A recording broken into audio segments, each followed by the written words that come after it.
agora o último tema da geologia de décimo. Vamos falar um bocadinho sobre os métodos diretos e indiretos que permitem estudar a estrutura inteira da Terra. Começando pelos métodos diretos, são aqueles que nós conseguimos fazer esse estudo de forma direta, ou seja, porque as rochas se encontram à superfície, portanto, nós através da recolha e da análise de amostras conseguimos fazer essa análise. Isso pode decorrer de afloramentos, ou seja, de movimento das placas litosféricas, que juntamente com meteorização e erosão, leva a que muitas formações rochosas que estão normalmente originadas em profundidade venham à superfície. Podem resultar de explorações mineiras, que são escavações que são efetuadas em minas, podem ocorrer quer a céu aberto, quer interiormente, e permitem explorar rochas que também provêm do interior da Terra. As sondagens são perfurações na crosta terrestre, podem ser realizadas nos continentes ou nos oceanos.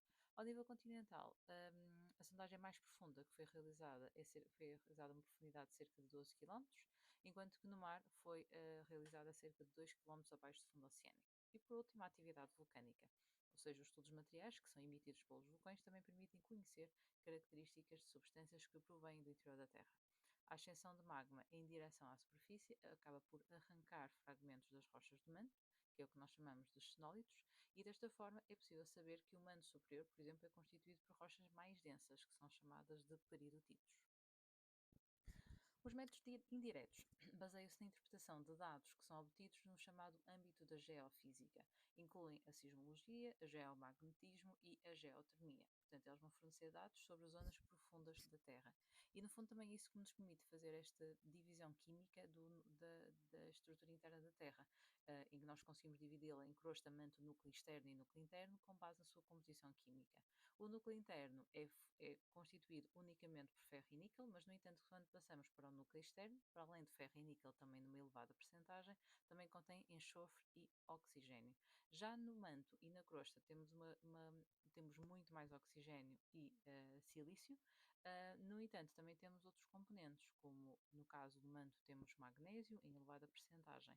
Já quando passamos para a crosta, continuamos a ter oxigênio, silício e também passamos a ter uma maior percentagem em termos de alumínio.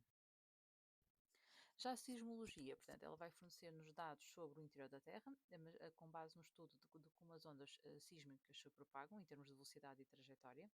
Permite-nos também fazer uma divisão da Terra em camadas, com base tendo em conta o estado físico dos materiais, ou seja, a sua rigidez, a sua densidade, a sua composição litológica, e também levou-nos à possibilidade de identificar as diferentes camadas ou descontinuidades. A descontinuidade de Morovicic, que é separa a crosta do manto, a descontinuidade de Gutenberg, que separa o manto do núcleo externo, e a descontinuidade de Lehmann, que separa o núcleo externo do núcleo interno.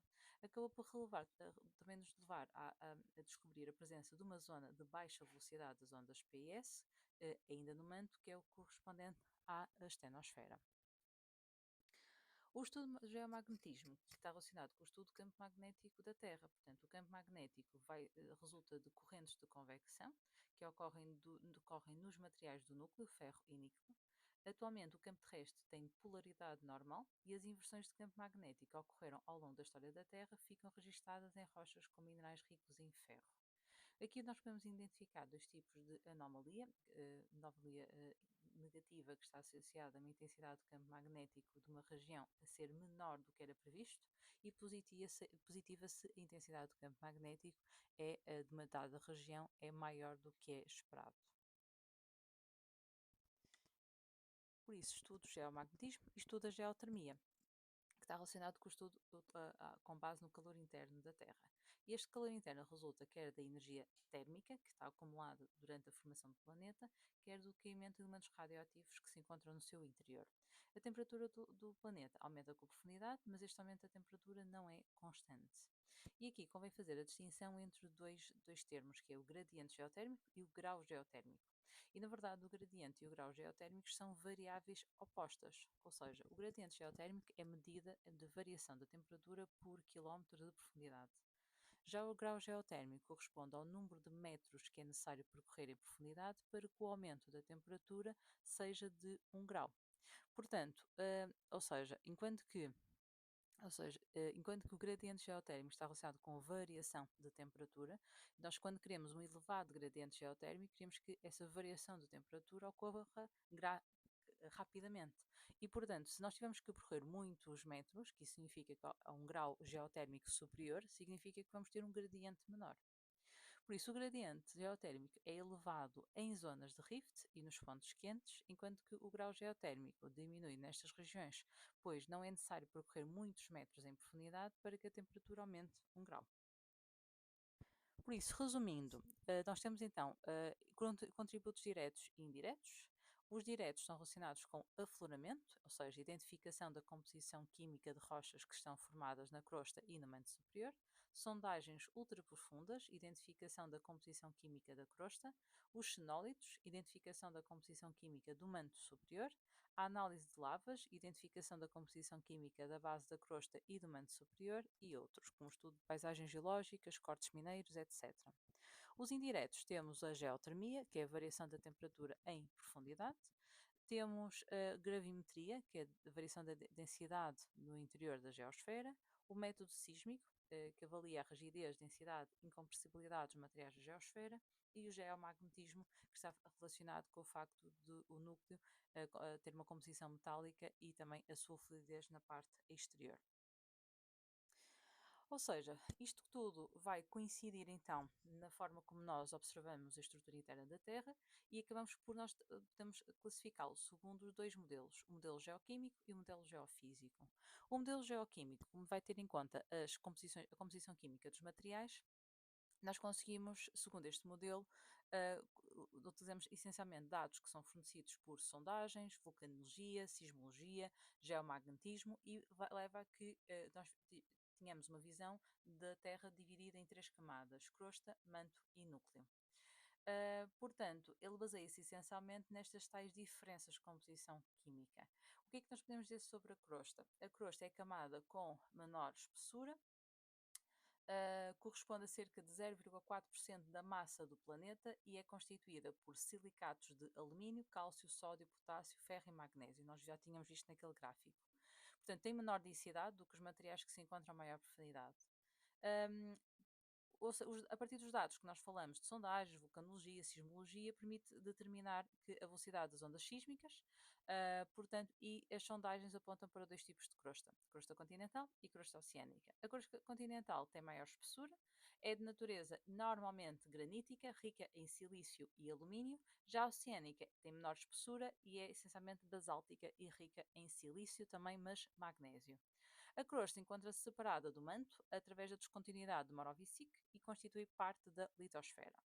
O manto é conformado também por silicatos de ferro e magnésio, que apresentam um aumento de compactação na sua estrutura em função da profundidade devido ao aumento da pressão. Constitui cerca de 67,1% da massa da Terra, consegue atingir os 2.890 km, que é onde se encontra a descontinuidade de Gutenberg, que separa o manto do núcleo. O núcleo é a zona mais densa interna da Terra, é formada essencialmente por uma liga metálica de ferro e níquel, embora possa também conter outros elementos químicos. Constitui cerca de 32,5% da massa da Terra e estende-se desde os 2.890 até aos 6.371 km. Ok, então significa que na parte do modelo geoquímico nós conseguimos identificar duas das três continuidades que nós já falamos. Quando passamos para o modelo geofísico, ele baseia-se no estado físico e na rigidez dos materiais que constituem o interior da Terra. Portanto, significa que este modelo recorreu à sismologia e considera o planeta dividido em litosfera, astenosfera, mesosfera, núcleo externo e núcleo interno. Então, o que é a litosfera? É uma zona rígida, tem uma espessura de cerca de 100 km e é constituída por materiais no estado sólido. É a litosfera que constitui as placas litosféricas ou placas tectónicas. Esta zona pode incluir crosta continental ou crosta oceânica, designando-se respectivamente, neste caso, por litosfera continental ou litosfera oceânica, e também contém parte do manto superior. Quando passamos para a astenosfera, situa-se por baixo da litosfera, atinge os 250 km de profundidade, trata-se de uma região com comportamento plástico e de menor rigidez, porque parte dos seus materiais, ou 1% dos materiais, estão parcialmente fundidos, por isso é aquela tal zona de baixa velocidade das ondas. Depois temos a mesosfera, que é uma região sólida e rígida, compreendida entre o limite interior da astenosfera e os 2.890 km de profundidade. Apesar das altas temperaturas, as elevadas pressões impedem os materiais de fundir. E chegamos ao núcleo externo, que situa-se entre os 2.890 e os 5.150 km de profundidade, apresenta menor rigidez, pois os materiais aqui estão no estado líquido, é responsável pela criação do campo magnético terrestre e encontra-se separado do núcleo interno pela descontinuidade de Lehmann. E por último, o núcleo interno situa-se entre os 5.150 e os 6.371 km de profundidade, ou seja, o centro da Terra, e é constituído por materiais sólidos e rígidos. Por isso, descontinuidade de Lehmann aparece aqui na separação do núcleo externo e núcleo interno. Portanto, mais uma visão aqui da estrutura interna, que temos aqui uma comparação do modelo químico com o modelo físico. Portanto, o que nós vemos aqui, ou seja, aqui já temos estados físicos, sólido na litosfera, depois, um, eles aqui também têm a classificação cá mais em baixo, pronto, mas litosfera, depois temos a estenosfera e mesosfera, e por último núcleo interno e núcleo externo. Externo e interno, assim é que é. Portanto, sólido, sólido, sólido, líquido e sólido. Depois, na parte do modelo químico, nós temos as composições, ou seja, a crosta continental essencialmente granítica, constituída por silício e alumínio, a crosta oceânica basáltica, também constituída por silício, mas magnésio e mais densa. Depois passamos para o manto, essencialmente peridotítica e constituída por ferro e magnésio. E por último passamos para o núcleo, quer externo, quer interno, que é metálico, muito denso e constituído por ferro e níquel. Outra coisa que temos que falar são as correntes de convecção que se geram na astenosfera. Portanto, na litosfera, as temperaturas não seriam suficientes para fundir os materiais, mas quando passa para a astenosfera e esse aumento da temperatura vai levar a uma fusão parcial de material mantélico. Nesta camada e também no restante manto, a convecção mantélica corresponde a quê? A uma mistura de material profundo, mais quente, com material menos profundo, mais frio. E a convecção vai ser gerada quando os materiais aquecem na base do manto, em resultado da condução do calor do núcleo externo e de alguma desintegração radioativa, sofrem expansão, tornam-se menos densos e sobem. Por sua vez, os materiais do manto superior arrefecem, tornam-se mais densos, podem incorporar restos de placas oceânicas que sofreram subducção. Como estão mais frios e mais rígidos, são transportados no sentido descendente e podem atingir a base do manto. Uma vez que o núcleo externo é líquido e tendo em conta que o ponto de fusão dos materiais a essa profundidade, pode inferir-se que as temperaturas deverão ser superiores a 3.000 graus Celsius. No núcleo interno, a elevada pressão aumenta o ponto de fusão dos materiais, mantendo-os no estado sólido. Portanto, é isto que nós estamos a ver aqui em termos de correntes de convecção a decorrerem aqui no manto. A tal subida, portanto, eles estão-nos a dar aqui o exemplo, ou seja, na parte da fossa, portanto, temos a placa subdotada, né, pode contribuir também para o arrefecimento e para a descida dos materiais, mas lá está, ou seja, nós chegando ao núcleo externo está extremamente quente e acaba por levar a que os materiais fiquem menos densos e consigam ascender. Os movimentos na estenosfera também temos movimentos verticais que resultam do peso da litosfera que vai conduzir então a um afundamento na astenosfera. E tal como acontece com um iceberg, em que quanto maior é a massa, maior vai ser o afundamento do gelo menos denso na água. Portanto, é isso que nós estamos a ver ali, o afundamento na astenosfera. Agora, que influência é que têm esses movimentos na litosfera? Portanto, a formação de cadeias montanhosas resulta de movimentos na litosfera, no contexto de convergência de placas tectónicas, que vão afetar a taxa de erosão e causam novos movimentos verticais. Por outro lado, os sedimentos que resultam da erosão são essencialmente transportados para as bacias oceânicas. O aumento da espessura e do peso dos estratos sedimentares nestas bacias provoca a sua subsidência, ou seja, o seu movimento lento de descida com consequente afundamento da litosfera sobre a astenosfera. Portanto, é isso que nós estamos a ver aqui, ou seja, temos aqui o espessamento crustal devido a movimentos verticais, portanto, havia aqui uma maior ascensão do que erosão.